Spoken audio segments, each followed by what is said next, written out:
आ रही खबर के साथ, जहां पर प्राण प्रतिष्ठा के लिए आज से एक विशेष अनुष्ठान शुरू होने जा रहा है। आज से लेकर अगले 6 दिनों तक ये प्राण प्रतिष्ठा का अनुष्ठान चलेगा। आज सरयू घाट पर विष्णु पूजा की जाएगी। भगवान विष्णु के आशीर्वाद के बाद, इस पूजन के बाद गौदान भी किया जाएगा। तो पूरी व्यवस्थाएं हैं, पूरी तैयारियां हैं इस विशेष अनुष्ठान को लेकर। 17 जनवरी को मंदिर में बाकायदा रामलला की मूर्ति चूंकि विराजमान करवाई जाएगी, वहां पर प्रवेश कराई जाएगी और इसको लेकर लगभग सभी मंदिरों में अखंड रामायण पाठ भी कराए जाने का आह्वान और अपील की गई है। यूपी सरकार की ओर से आह्वान किया गया है कि पास के सभी मंदिरों में रामायण पाठ करवाए जाए, हनुमान पाठ कराया जाए, रामचरितमानस जैसे जो पाठ है वो भी शुरू किए जाएं, ताकि राममय माहौल पूरी तरीके से और भगवान रामलला के स्वागत के लिए कहीं ना कहीं वो ऊर्जा पैदा करना ये मकसद है। तो प्राण प्रतिष्ठा से पहले महाअनुष्ठान 16 जनवरी को इस अनुष्ठान का शुभारंभ होने जा रहा है। सरयू घाट पर विष्णु पूजा और गौदान भी होगा। ये 16 जनवरी यानी आज से इस अभियान की शुरुआत कर दी जाएगी। 17 जनवरी को श्री विग्रह का परिसर भ्रमण होगा और उसके बाद गर्भगृह का शुद्धिकरण किया जाएगा। पूरी प्रक्रिया, पूरे विधि विधान के साथ महाअनुष्ठान की शुरुआत 17 जनवरी को ही श्री राम की मूर्ति मंदिर में प्रवेश कराई जाएगी, विराजमान करवाई जाएगी। इसके बाद आइएगा 18 जनवरी को जल और सुगंध अधिवास करवाया जाएगा, ये भी एक प्रक्रिया शामिल है। 19 जनवरी को फल अधिवास और धान्य अधिवास की भी यहाँ पर तैयारी हो रही है। 20 जनवरी को क्या होगा, पुष्प रथ और धृत अधिवास की भी एक तैयारी है, मिष्ठान और मधु अधिवास की भी तैयारी है 21 जनवरी को। तो ये महाअनुष्ठान चलेगा 16 से लेकर 21 जनवरी तक। अवनीश मेरे सहयोगी मेरे साथ लाइव जुड़े हुए अधिक जानकारी के साथ। अवनीश, क्योंकि यहाँ पर एक महाअनुष्ठान की शुरुआत आज से यानी 16 जनवरी से होने जा रही है, किस तरह की ऊर्जा है, किस तरह का उत्साह लोगों के मन में है और इसको लेकर सरकार की क्या तैयारियां देखने को मिल रही हैं? जी बिल्कुल, देखिए 22 जनवरी को रामलला का प्राण प्रतिष्ठा है। ऐसे में 16 तारीख से जो धर्म अनुष्ठान है उसकी शुरुआत करनी थी और आज से अनुष्ठान की शुरुआत हो गई है। तो साफ है कि आज विष्णु पूजन और गौदान से इस अनुष्ठान की शुरुआत होगी। उसके बाद प्रायश्चित और कर्म जो छठी पूजन होता है वो किया जाएगा और इसमें तमाम जो यजमान हैं वो वहां पर मौजूद होंगे और बताया जा रहा है कि जहाँ पे मूर्ति बनाई गई है वहां से ही इस अनुष्ठान की शुरुआत हो रही है।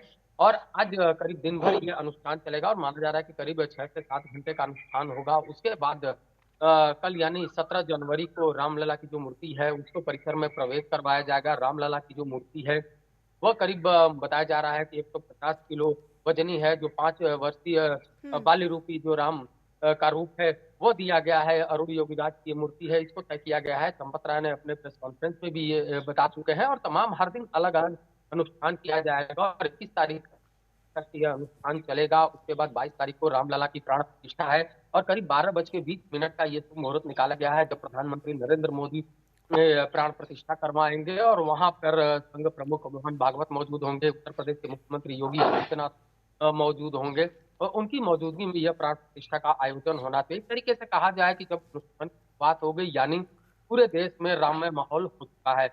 अयोध्या में भी तमाम जो श्रद्धालु पहुंच रहे हैं उनके अंदर उत्सुकता है कि कब 22 जनवरी आएगा और कब वह लेकिन प्राण अविनाश प्रतिष्ठा देख पाएंगे। और लेकिन अवनीश, यहाँ पर देखिए ये काफी महत्वपूर्ण इसलिए भी हो जाता है क्योंकि भगवान श्री राम की प्राण प्रतिष्ठा, यहाँ पर मंदिर की प्राण प्रतिष्ठा होनी है और ऐसे में पूरे विधि विधान के साथ चूंकि एक एक पहलू पर बड़ी तैयारी यहाँ पर चल रही है और ऐसे में अवनीश ये भी काफी महत्वपूर्ण है कि किस तरीके से पूरी प्रक्रिया होती है। चूंकि हम सनातनी माहौल की बात करते हैं तो सनातनी माहौल को किस तरीके से बनाने की कोशिश यहाँ पर सरकार कर रही है, यानी कि जन जन तक वो संदेश दिया जाए कि सनातन धर्म के अंदर किस तरीके से विधि विधान के साथ रामलला का स्वागत पूरी अयोध्या नहीं बल्कि पूरा देश करने के लिए तैयार है।